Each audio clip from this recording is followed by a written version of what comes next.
अच्छा sorry, recording भी pause था। अच्छा ठीक है, ये देखिए। अब देखिए वेरिएबल जो है ना वो 3 टाइप्स के होते हैं। अभी अब वेरिएबल को डिक्लेयर करने का 3 तरीका है जावास्क्रिप्ट में। पहला तरीका है कि आप वेर यूज करो, ठीक है, वेर। सेकंड तरीका है आप लेट यूज करो। थर्ड तरीका है आप कॉन्स्ट यूज करो, ठीक है।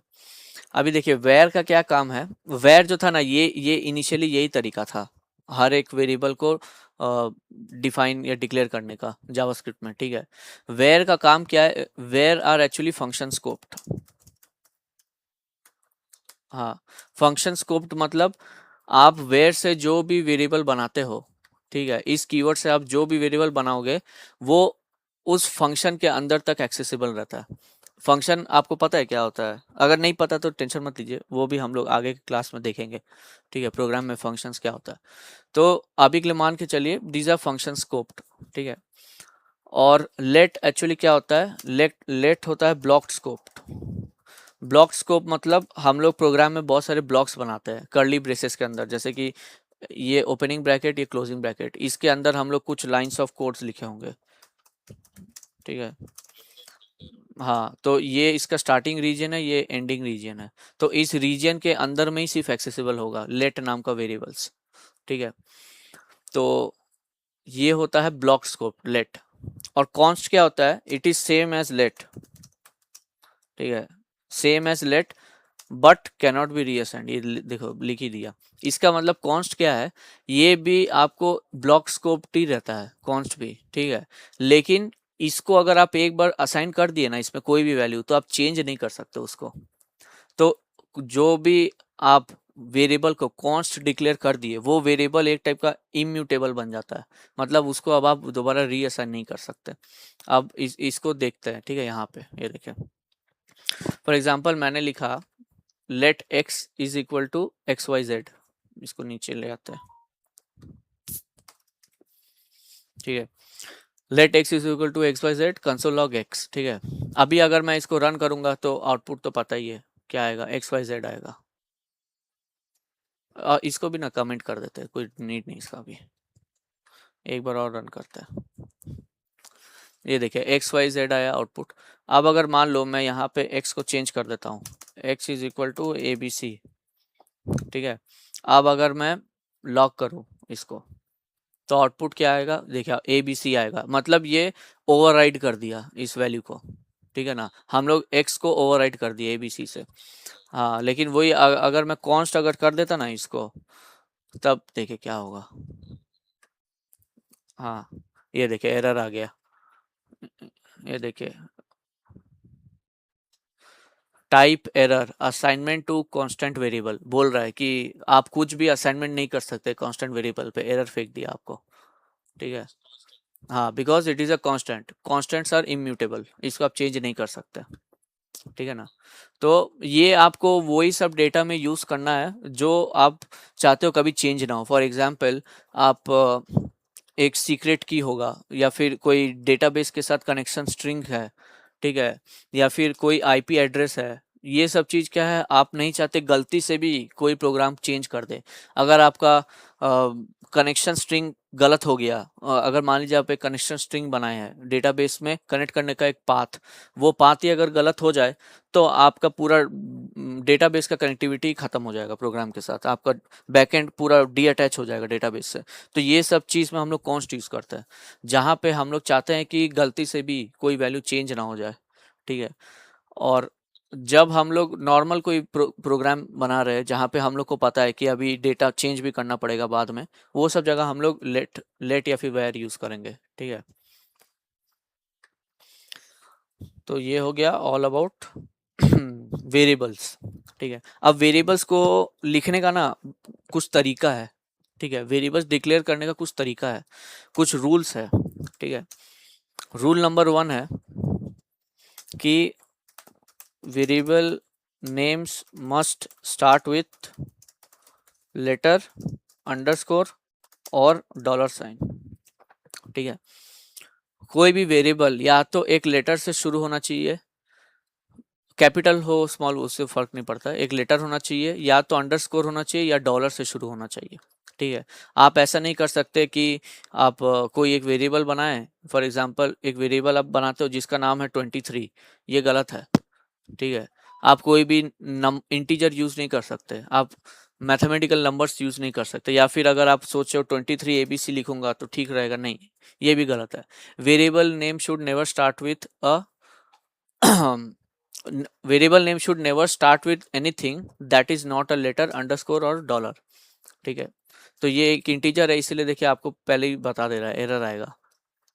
अगर आप चाहो तो अंडरस्कोर यूज कर लो, ठीक है, अंडरस्कोर एबीसी यूज कर लो, या अंडरस्कोर एक्स यूज कर लो, जो जो आपको मन, ठीक है, या फिर आप डॉलर यूज कर लो, आप चाहो तो डॉलर यूज कर सकते हो।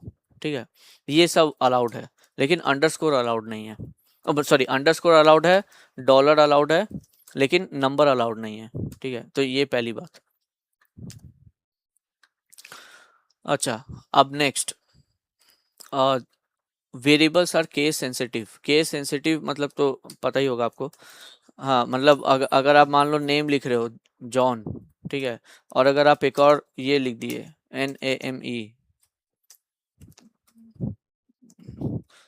ABC, मान लो इसका नाम है ABC, ठीक है, तो अगर आप इसको लॉक करने जाओगे,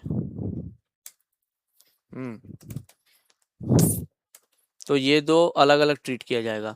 नेम एक अलग वेरिएबल है, और कैपिटल NAME ये एक अलग वेरिएबल है। ठीक है, इसको अगर आप रन करोगे तो आपको दो अलग अलग वैल्यूज मिलेगा, जॉन और ABC। ठीक है, तो जावास्क्रिप्ट में जो वेरिएबल्स है दे आर केस सेंसिटिव। ठीक है, तो नंबर 2 रूल क्या बोलता है? नंबर 2 बोलता है वेरिएबल्स आर, और ये सब जो रूल्स है ना, ये सिर्फ जावास्क्रिप्ट नहीं, ये थ्रू आउट हर प्रोग्रामिंग लैंग्वेज में यही सब रूल्स है। ठीक है, ये जावा में भी यही सेम रूल्स है। ठीक है, अंडरस्कोर वगैरह से स्टार्ट करना होगा, C# में भी यही है, C++ में भी यही है। ठीक है, ये सब चीज कॉमन है। वेरिएबल केस सेंसिटिव होता है। नंबर 3 रूल क्या है? नंबर 3 रूल है कि कोई भी आप कीवर्ड्स यूज नहीं कर सकते वेरिएबल डिक्लेयर करने के टाइम। ठीक है, अब कीवर्ड्स क्या होता है? कीवर्ड्स देखिए, keywords are nothing but some reserved words in a programming language. वो रिजर्व वर्ड्स क्या है? फॉर एग्जांपल आपको मान लीजिए आपको मान लीजिए ये लेट, लेट क्या है? लेट एक रिजर्व वर्ड है, आप ऐसा नहीं बना सकते कि मैं वेरिएबल का नाम ही लेट लिख दिया, तो let is equal to something, ठीक है, हेलो, ऐसे आप नहीं कर सकते क्योंकि लेट ऑलरेडी रिजर्व्ड है। जावास्क्रिप्ट का जो लाइब्रेरी है ना, इसमें कि लेट वर्ड ऑलरेडी रिजर्व्ड हो चुका है कि इसको बाबू तुम लोग यूज मत करो। ठीक है, क्योंकि ये हम बताएंगे वेरिएबल के बारे में, वेरिएबल का डेटा टाइप के लिए ये यूज होगा, तो इसको तुम लोग प्लीज यूज मत करो।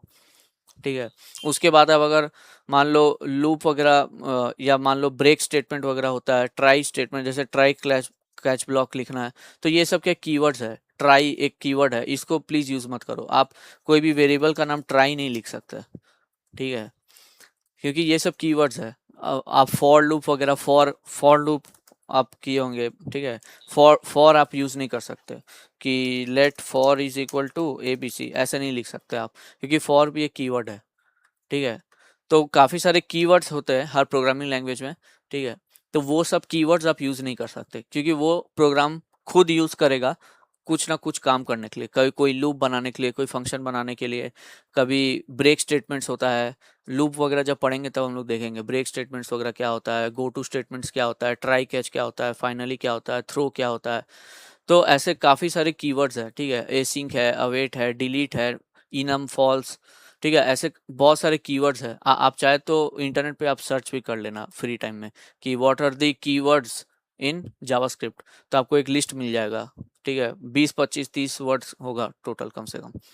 ठीक है, तो वो सब कीवर्ड्स है जो आप यूज नहीं कर सकते इन दी वेरिएबल नेम। ठीक है, हाँ, तो अभी तक जो जो पढ़ा, अभी कोई डाउट हुआ आपको? अभी तक कोई पूछे अगर कुछ समझ में नहीं आया तो। हाँ इसमें कोई इंट वगैरह फ्लोट डबल उसका चिंता आपको करने का जरूरत नहीं। ठीक है, आप यही सेम नेम के अंदर आप 10.5 ये एक, हाँ हाँ हाँ, वो भी करेंगे। आप चाहे तो एक फ्लोटिंग नंबर भी स्टोर करा सकते हैं, ठीक है, इसी डेटा टाइप के अंदर। ये देखिए 10.5 स्टोर हो गया। तो आपको अब कभी टेंशन नहीं लेना होगा डेटा टाइप का, कि ये फ्लोट है कि स्ट्रिंग है कि इंट है कि डबल है क्या है, ठीक है।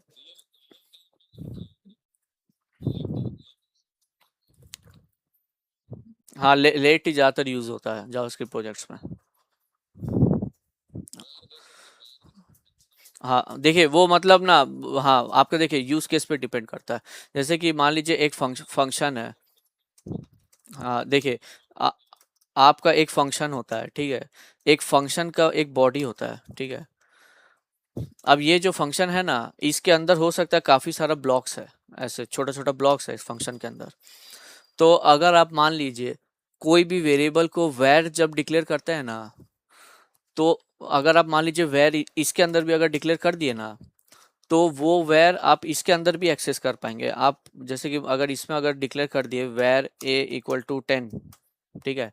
अब क्योंकि ये वैर, हाँ क्योंकि ये वैर है ना, तो इसको आप दूसरा ब्लॉक में भी यूज कर पाएंगे। अगर आप इसको कंसोल लॉग इधर भी करेंगे ना तो ये चलेगा, ए का वैल्यू, ठीक है, इस ब्लॉक में भी चलेगा। बट अगर आप इसको लेट यूज करते ना, तब ये इस ब्लॉक में नहीं चल पाएगा, ठीक है। क्योंकि लेट होता है ब्लॉक स्कोप्ड, ठीक है, लेट इज ब्लॉक स्कोप।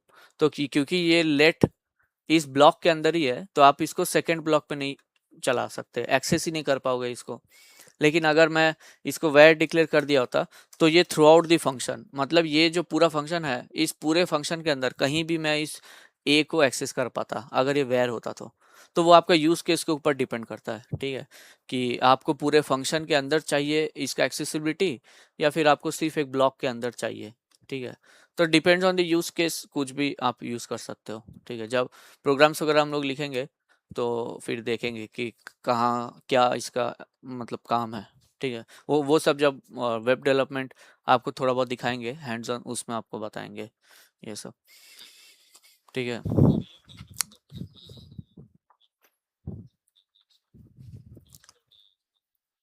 हाँ हाँ हाँ हाँ, ठीक। पासवर्ड्स तो देखिए हम लोग ना स्टोर करते ही नहीं है, मतलब एज इट इज। इसका एक रूल है, ठीक है। अगर आप मान लीजिए, हाँ उसको आप एनक्रिप्ट करते हैं, बहुत सारे लाइब्रेरीज होता है, जैसे नोड जेएस में बी क्रिप्ट लाइब्रेरी है, तो वो आपका पासवर्ड को ना हैश कर देगा। अगर आपका मान लीजिए पासवर्ड है PASS@123, तो कभी भी हम लोग सेम पासवर्ड डेटाबेस में स्टोर नहीं करते हैं, क्योंकि इससे डेटा लीक हो गया, हैक हो गया डेटाबेस, तो पूरा पासवर्ड वगैरह सब लीक हो जाएगा, इस सब, क्योंकि बहुत हाईली सेंसिटिव डेटा है। तो इसीलिए हम लोग कोई एक्सटर्नल लाइब्रेरी यूज करते हैं, ठीक है, इसको हैश बनाने के लिए। इसका हैश बना दोगे ना, तो कुछ ऐसा ऐसा आ जाएगा इस टाइप का, मतलब पढ़ ही नहीं पाएगा आदमी, इस टाइप का कुछ। हाँ एनक्रिप्ट हो जाएगा। तो हम लोग एनक्रिप्टेड पासवर्ड ही डेटाबेस में स्टोर कराते हैं, ताकि कल को अगर डेटाबेस हैक भी हो जाए या डेटा लीक हो जाए डेटाबेस से, तो भी एटलीस्ट यूजर का पासवर्ड वगैरह सेफ रहे।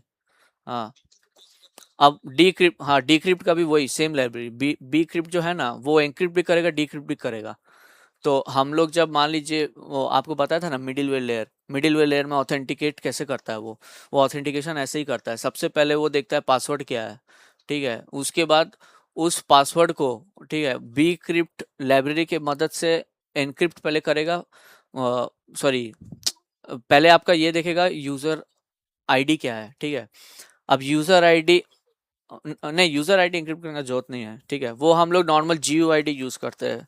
GUID उतना भी स्ट्रांग नहीं है, ठीक है, it is little, you know, it is not encrypted, but it is also like very difficult to predict, ठीक है। GUID भी बहुत टफ होता है, इसको इस टाइप का होता है, बहुत सारे नंबर्स और लेटर्स ऐसे ऐसे करके बहुत सारा कॉम्बिनेशन से GUID बनता है। तो यूजर आईडी GUID होता है, बट इसके लिए आपको कोई लाइब्रेरी का जरूरत नहीं, ठीक है, ये एनक्रिप्टेड नहीं है GUID, ये हम लोग सिंपली एक डेटा टाइप है GUID बोल के। तो यूजर आईडी होता है, ठीक है, फ्रंट एंड क्या करता है, एक GUID भेजता है, सॉरी एक यूजर आईडी भेजता है, ठीक है, एक यूजर आईडी भेजता है, इसका डेटा टाइप जनरली GUID होता है, ठीक है। अब ये यूजर आईडी क्या करता है, ऑथेंटिकेशन लेयर अब आप क्या क्या भेजे फ्रंट एंड से, एक यूज़र आईडी भेजे और एक आप भेजे पासवर्ड, ठीक है, ये दो चीज़ आप भेजे। अब ऑथेंटिकेशन मिडिलवेयर क्या करता है ना, आपका यूज़र आईडी देखता है, ठीक है, और आप जो पासवर्ड भेजे वो तो प्लेन सिंपल इंग्लिश में भेजे होंगे, ठीक है, pass@123, ठीक है, लेकिन जो डेटाबेस टेबल है, ये मान लो आपका टेबल है, डीबी का एक टेबल, इसमें कैसे स्टोर होता होगा पता है, इसमें आपका एक यूज़र आईडी होगा और नेक्स्ट कॉलम में आपका पासवर्ड होगा, that is encrypted password, encrypted, ठीक है, और ईमेल, नेम, फ़ोन एड्रेस, ये सब कॉलम्स भी रहता है यूज़र के लिए। ये समझ लो यूज़र का एक डेटाबेस टेबल है। तो अब क्या करता है ना बी क्रिप्ट, वो यूज़र आईडी आपका लेगा, ठीक है, उसके बाद वो जाएगा डेटाबेस के पास, ठीक है, और डेटाबेस के पास जाके आपका पासवर्ड उठा के लाएगा। अब आपका पासवर्ड तो एनक्रिप्टेड है, ठीक है, तो ये एनक्रिप्टेड पासवर्ड जो है वो सर्वर पे आएगा। अब आपका ये वाला जो फाइल, ये वाला पासवर्ड है प्लेन इंग्लिश में जो लिखा हुआ है, ठीक है, इसको with the help of B script library इसको भी ये एनक्रिप्ट करेगा, ठीक है, और एनक्रिप्ट करने के बाद ये मैच करेगा कि क्या ये एनक्रिप्शन के बाद इस पासवर्ड से ये मैच हो रहा है कि नहीं, ठीक है, ये सारा काम बी स्क्रिप्ट लाइब्रेरी अपने आप कर लेता है, ये सब हेडेक हम लोग को लेने का जरूरत नहीं। तो ये सब काम वो खुद में खुद कर लेगा कि आपका पासवर्ड को एनक्रिप्ट करके मैच करवाना, उसके बाद फिर वापस डीक्रिप्ट करके आपको एक रिटर्न रिस्पॉन्स, एक मतलब रिस्पॉन्स रिटर्न करना, उसके बाद वो एक रिस्पॉन्स भी भेजेगा कि इधर ट्रू और फॉल्स, क्या ये पासवर्ड सच में मैच हुआ कि नहीं, अगर मैच हुआ तो वो ट्रू भेजेगा, नहीं हुआ तो फॉल्स भेजेगा। उसके बाद आप यूज़र को रिस्पॉन्स भेज सकते हो कि अगर फॉल्स है तो आप ब्लॉक कर दोगे उसको, बोलोगे कि नहीं यू आर नॉट अलाउड। अगर मैच हो गया तब आप उसको आगे नेक्स्ट मिडिलवेयर पे राउट कर दोगे उसका रिक्वेस्ट, ठीक है, तो ऐसे काम करता है। तो ये सब जो एन्क्रिप्शन डिक्रिप्शन का काम चल रहा है ना, ये अपने आप बी स्क्रिप्ट खुद कर लेता है। और कोई कोई लाइब्रेरी में ऐसे भी होता है, जैसे कि मान लीजिए पासवर्ड है, अब ये बी स्क्रिप्ट लाइब्रेरी के पास आया, ये मान लीजिए कि एक्सटर्नल लाइब्रेरी है, ठीक है, ये एक्सटर्नल लाइब्रेरी क्या करता है, आपका पासवर्ड को लेता है और यूज़र टेबल से भी पासवर्ड लेता है, ठीक है, अब इसको ये अपने अंदर में डिक्रिप्ट कर लेता है, इस पासवर्ड को ये डिक्रिप्ट कर लेता है, ठीक है, और डिक्रिप्ट करने के बाद तो प्लेन इंग्लिश बन जाएगा ये। अब डिक्रिप्ट करने के बाद ये मैच करेगा कि ये प्लेन सिंपल इंग्लिश के साथ कि ये मैच हुआ कि नहीं, अगर मैच हुआ तो ट्रू भेज देगा, अगर नहीं मैच हुआ तो फॉल्स भेज देगा, ठीक है। तो अंदर का एग्जैक्ट एल्गोरिदम क्या है वो हम लोग को नहीं पता है, ठीक है, दैट इज एब्स्ट्रैक्टेड, मतलब वो हम लोग से छुपा हुआ होता है वो एल्गोरिदम कि अंदर में ये लाइब्रेरी क्या एग्जैक्ट एल्गोरिदम यूज़ करते हैं, क्या ये लोग डिक्रिप्ट करके मैच कर रहे हैं कि एनक्रिप्ट करके मैच कर रहे हैं, ये सब हम लोग को नहीं पता और ना ही हम लोग को जानने का ज़रूरत है। हम लोग डायरेक्ट ये सब एक्सटर्नल लाइब्रेरी यूज़ करते हैं, सिंपल ये ट्रू या फॉल्स में हम लोग को आंसर बताता है कि भैया मैच हुआ कि नहीं हुआ, मैच हुआ तो ट्रू, नहीं मैच हुआ तो फॉल्स। अब अंदर का एग्जैक्ट एल्गोरिदम क्या है ये आपको जानने का जरूरत नहीं। अगर आपको कोई एक्सटर्नल लाइब्रेरी बनाना है तब आप खुद का भी कोई लाइब्रेरी बना सकते हो नोड में या कोई भी बैकएंड में। आप चाहे तो ओपन सोर्स कंट्रीब्यूशन करो, आप खुद का एक लाइब्रेरी बनाओ जो कोई और मेथड यूज़ करता हो, एनक्रिप्ट डिक्रिप्ट आप कैसे कर रहे हैं, वो जितना भी हेडेक है वो उस लाइब्रेरी का हेडेक है, ठीक है। अपने प्रोग्रामर को उसका चिंता करने का जरूरत नहीं कि वो इंटरनली कैसे वो मैचिंग कर रहा होगा पासवर्ड, ठीक है, वो डिक्रिप्ट करके मैच करता है कि एनक्रिप्टेड को डिक्रिप्ट करके कर रहा है, ये सब चीज़ हम लोग को सोचने का जरूरत नहीं, ठीक है। तो ये सब चीज़ एक्सटर्नल लाइब्रेरी अपने आप कर लेती है, ये सब टफ टास्क हम लोग के लिए, इसीलिए हम लोग एक्सटर्नल लाइब्रेरी यूज़ करते हैं। तो पासवर्ड का यही फंडा है, ठीक है, इसको हम लोग हमेशा कोई एक्सटर्नल लाइब्रेरी के द्वारा एनक्रिप्ट करके स्टोर करवा लेते हैं और बाद में वही सेम लाइब्रेरी आपको वो भी बताएगा कि ये पासवर्ड, हाँ, ये पासवर्ड डिक्रिप्ट करने के मतलब ये एन्क्रिप्टेड पासवर्ड डिक्रिप्ट करने के बाद इसके बराबर हुआ कि नहीं, या फिर हो सकता है इसी को एन्क्रिप्ट करके मैच कर ले, ठीक है। That depends on the library, उसका इंटरनल इम्प्लीमेंटेशन क्या है उस पर डिपेंड करता है वो क्या एल्गोरिदम एग्जैक्टली यूज़ कर रहा होगा, ठीक है। हाँ, तो अभी यहीं तक रखते हैं, ठीक है, आज का क्लास, ठीक है। अगले दिन अब कंटिन्यू कर, आपको जो जो पढ़ा है इसका मैं ना मैं एक यूट्यूब चैनल है उस पर रिकॉर्डिंग अपलोड कर दूंगा, ठीक है, तो वहाँ से आप चेक कर सकते हो, रिवाइज कर सकते हो, ठीक है। तो स्टॉप कर दो। हाँ, और